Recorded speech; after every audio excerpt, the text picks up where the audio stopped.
Hello people of the internet, I'm Julia from Next Door Fangirl, and today we are going to be talking about Paper Towns by John Green.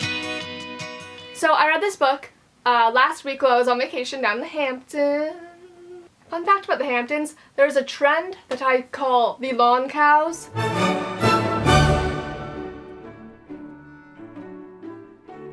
People just have like statues of cows on their lawns. It's been going on for a couple of years. I'm not really sure what it's all about.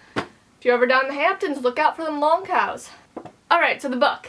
I really enjoyed this book. I read it because the movie's coming out and I wanted to know what it was about. I would not have picked up this book if it wasn't by John Green. I don't know why. Nothing really about its description really got me. My image of it was completely different than what it actually is.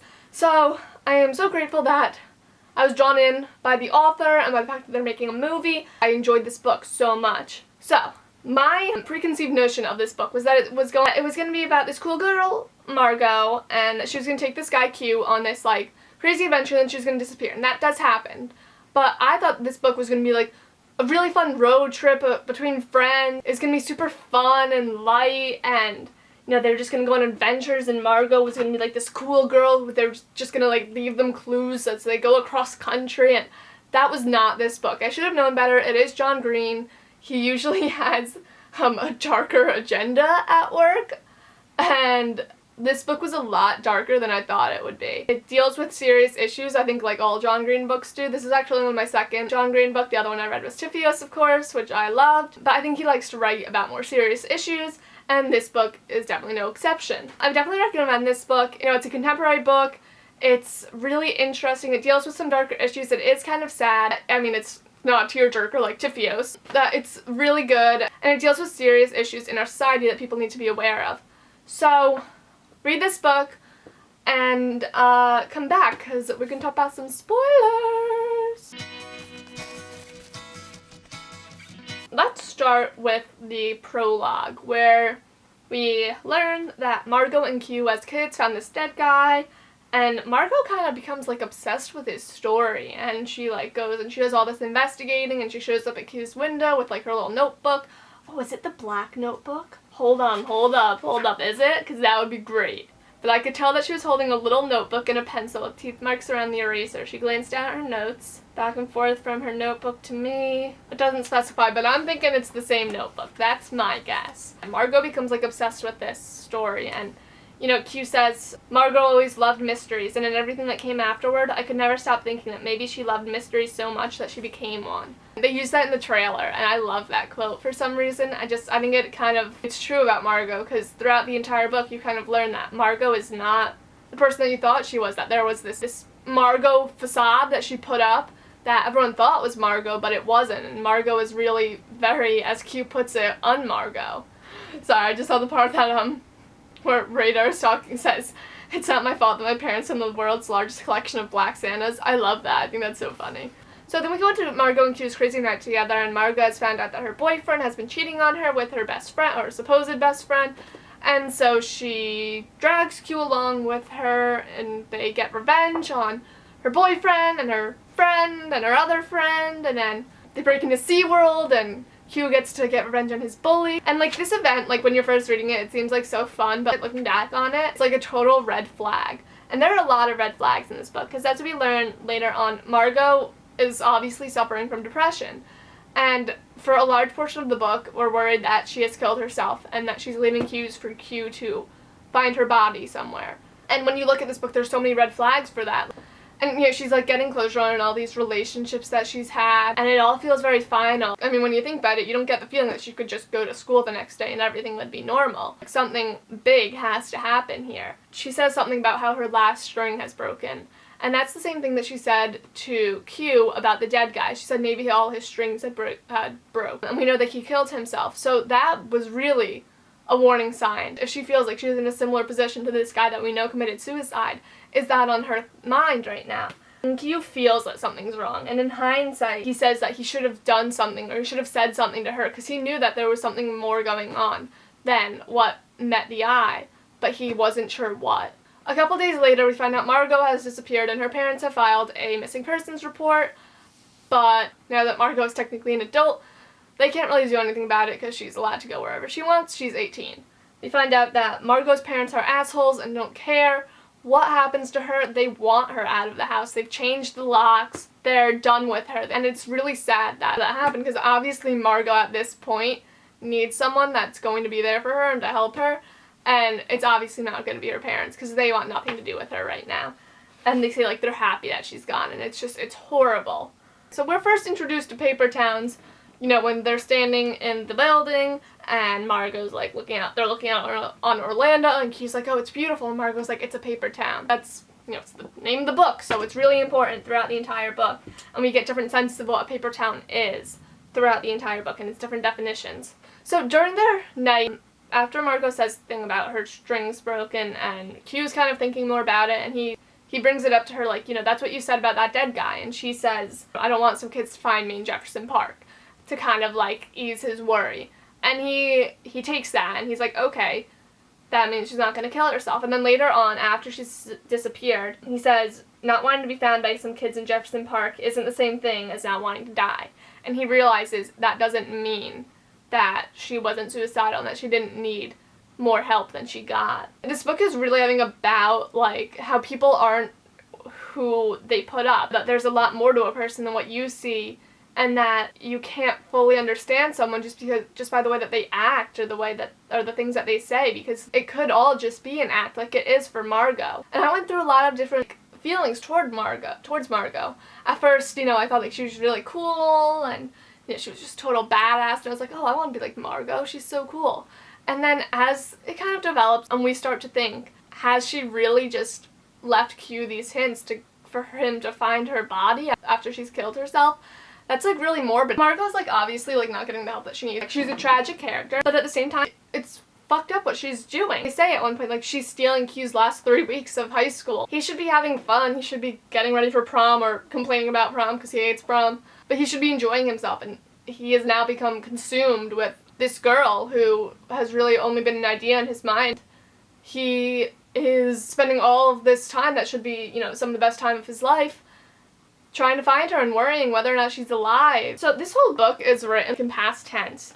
So there's a quote on page 157 where Q says, I missed her, I missed her, I missed her, I miss her. Present tense.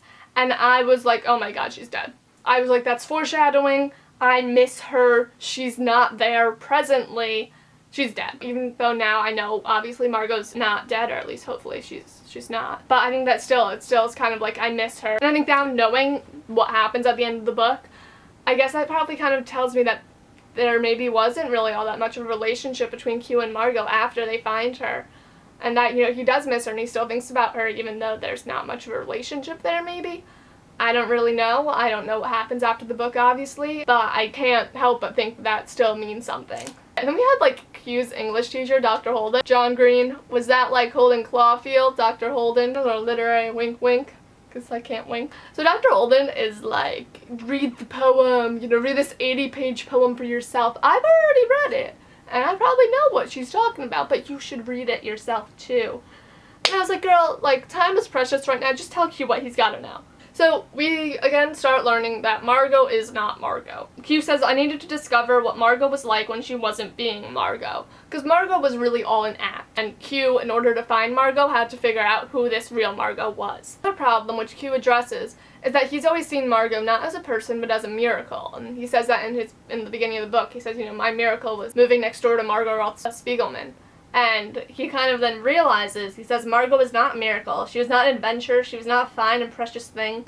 She was a girl. I think that quote is really important because I think that is what's kind of gotten to Margo. She's a person and no one else really sees that, and I think that it's put that so much pressure on her to keep up with her act, and I think that she's just kind of become sick of it and she needs to get out. So then Q leaves, right, and he talks about leaving. He says it's so hard to leave until you leave, and then it's the easiest goddamn thing in the world. So on page 229. He talks about how we can't ever really become Margo, but he's, I think, becoming more Q. He's kind of learning about different things about himself, and that, I think that's what Margo intended, for him to become, she says, you know, in her mind, she had this dream of Q becoming a badass, but she knew that that wasn't really going to happen, but he does become more of a badass than he was, and he kind of opens up his world and his mind to all these other things, and I think that this trip is good for him, I guess. Okay, I've got a question.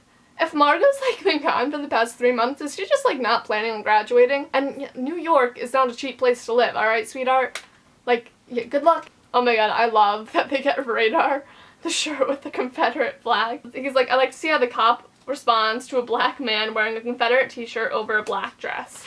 That was so funny. Like, while they're on their road trip and they're driving, so they're playing that game where they're trying to like imagine the lives of different people. They're giving everyone these stories. Got like this woman who they're giving some weird story to. And Q says, this is on page 257, and he says, "There's so many people, it is easy to forget how full the world is of people, full to bursting, and each of them imaginable and consistently misimagined." That is the story. So then we find Margo, and Margo did not want to be found. We learned that these clues weren't for Q to find, that, you know, she wanted him to find the mini mall and have that little piece of Margo, but she did not intend for him to come all the way to New York, to, you know, this worn down old general store in a place that doesn't really exist except for on maps, and find her. And she's like, what the hell are you guys doing here? And she's afraid, and she snaps at Lacey, and Lacey and Ben and Radar go off, and Q is just kind of standing there like, I don't know what to do. He's thinking like, those are my friends, I should be supporting them because I don't know this girl before me. This isn't the Margo that I've grown up with. This is a complete stranger in front of me. And yet he still has to figure out what she's doing here because he's still just so obsessed with her, and I think that he's become too involved in her story to just, you know, to just go. And they talk about the dead guy again, Robert Joyner. And to both of them, he really was just a body. And I think to the reader he is too. Margo says, yeah, I mean, he was something that happened to me, you know. Before he was this minor figure in the drama of my life, he was, you know, the central figure in the drama of his own life. We kind of figure out this guy, he's not really ever viewed as a person, but he's someone who is fully imaginable but consistently misimagined because we don't know him, and we can think about him however we want, but we will never actually know the story of Robert Joyner. They kind of talk about how it would have been nice to help him. It would have been nice to be able to tell him that this didn't have to be the end of the world. Margo says, yeah, although in the end something kills you. And Q says, yeah, I know. I'm not saying that everything is survivable, just that everything except the last thing is. And I love that quote because it's so true. I love how like all John Green's teenagers are so like intelligent and existential, and his books always put me in this like existential crisis, and I'm just like, oh my god, what am I doing with my life? I should be thinking. I should be a philosopher. Oh, they're so much wiser than me. And then, so Q's talking. Again, I think that maybe Margo and Q don't really have a relationship after this, because he says, I've never spoken this many words in a row to Margo in our long and storied history, but here it is, my last play for her. So, I mean, I'm guessing that this is really the end of the story of Margo and Q. And then they talk about all the different ways that a person can be seen, all the different metaphors that we use. Q says maybe the strings break, or maybe our ships sink, or maybe we're grass or roots so interdependent that no one is dead as long as someone is alive. And they talk about how it really matters which one you choose. The strings, which Margo has always used. Q says, then if you choose the strings, then you're imagining a world in which you can be irreparably broken. If you choose the grass, you're saying that we are all infinitely interconnected, that we can use these root systems not only to understand one another, but to become one another. And then Margo's talking about how she's always liked the strings. That's what she uses when she's talking about Robert Joyner. That's what she uses when she's talking about herself. And she says that's how it feels. It feels like, you know, when your strings break, it feels like it can be so painful. It feels like it's the end of the world. She says that the strings make pain seem more fatal than it is, I think. We're not as frail as the strings would make us believe. Maybe we feel as frail as they would make us believe, because there are those events in your life that they just happen and you just think, how can I ever live past this? I feel horrible right now, how could it ever get better? And it does get better as time goes on. And then she says, and I like the grass too. The grass got me to you, helped me to imagine you as an actual person, but we're not different sprouts from the same plant. I can't be you, you can't be me. You can imagine another well, but never quite perfectly, you know? They kind of then settle on the cracks. Margo says, like, each of us starts out as a watertight vessel, and these things happen. These people leave us, or don't love us, or don't get us, or we don't get them, and we lose and fail and hurt one another, and the vessel starts to and the vessel starts to crack open in places. And I mean, yeah, once the vessel cracks open, the end becomes inevitable. Once it starts to rain inside the osprey, it will never be remodeled. But there is all this time between when the cracks start to open and when we finally fall apart. And it's only in that time that we can see one another, because we see out of ourselves through our cracks and into others through theirs. Again, they're just such like wise and philosophical kids. They're trying to understand life and metaphors and trying to not overestimate or underestimate any of the aspects that make us human. They're not trying to make us too frail but not too strong. They're not trying to make us logically empathetic to the point where we can become one another, but they're just trying to figure out what it is that happens to us throughout our lives. And this is why I love John Green, because he makes you think. He makes you question essentially everything that's happened in your life. And I think that's again one of the reasons why I love this book so much. Those, by the way, were on pages 301 to 302, and that's just what I have in my notes, pages 301 to 302, because those 2 pages are like so, just the strings and the grass and the ships and the cracks, and oh my god, it's so much. So much. You guys let me know if you've read this book, which versions what you like. Do you like the strings? Do you like the grass? Do you like the cracks? Do you like the windows and the mirrors? I never really got that one. If you guys kind of understand that one, can you kind of explain it to me down below in the comments? But let me know all your thoughts on these things, because I think that's one of the most interesting parts of this book. Because it's kind of trying to understand the human condition as individuals and as a society. We end off and we learn that Margo is not going back. You know, she calls her parents, and of course the first thing her mom says to her is, "We've changed the locks." So there's no hope for Margo back in Orlando. There's no place for her to go. And she says, you know, she always viewed the town as paper, but she was really what was paper. She was a paper girl, and she wanted to go to a paper town like Aglow to become someone real. I think that's what Margo needed. I don't know if she ever really wanted to kill herself or anything. I think that she just felt stuck where she was, and she wanted to go somewhere else and become what she thought she could become, and she thought that Orlando was just too limiting to her. And so she wanted to go somewhere like New York, where she ultimately said she's going to go. I think that this book left off in a good place, because this book, it's made out to be like it's Margo's story, but it's not. It's Q's, really. And I'm trying to think of an eloquent way to put this. It's someone's life story as told by another's. It's Q's story in disguise as Margo's, essentially. And so that's why where it leaves off, we're kind of resolved with Q, but we're not resolved with Margo. We know where Q's life is going. We know he's going to Duke, but we have no idea what happens to Margo. You know, they talk about maybe talking again, staying in touch, but I kind of get the feeling throughout this book that doesn't happen. You don't get the resolution with Margo because she doesn't get the help that she needs. She's still depressed at the end of the book. She's not the Margo that we thought she was.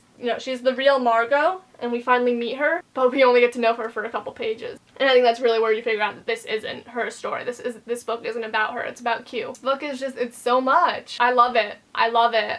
And I think that everyone should read it. I think that it makes you really think about how you view other people and how you view yourself and how you look at mental illnesses. Profoundly moving. Yes, it is. This book is, I mean, it's awesome, and I loved it, and I loved it so much more than I thought I would. And thank you, John Green, for writing it. Read it if you haven't read this, even though I told you to go away if you hadn't read this, but read it, because it's really good. Alright, guys, sorry this review was really all over the place, because this book is just so much to wrap your head around. 5 stars to this book. Let me know what you guys thought about it down below. Yeah, thank you for watching, and I will see you next time. Bye.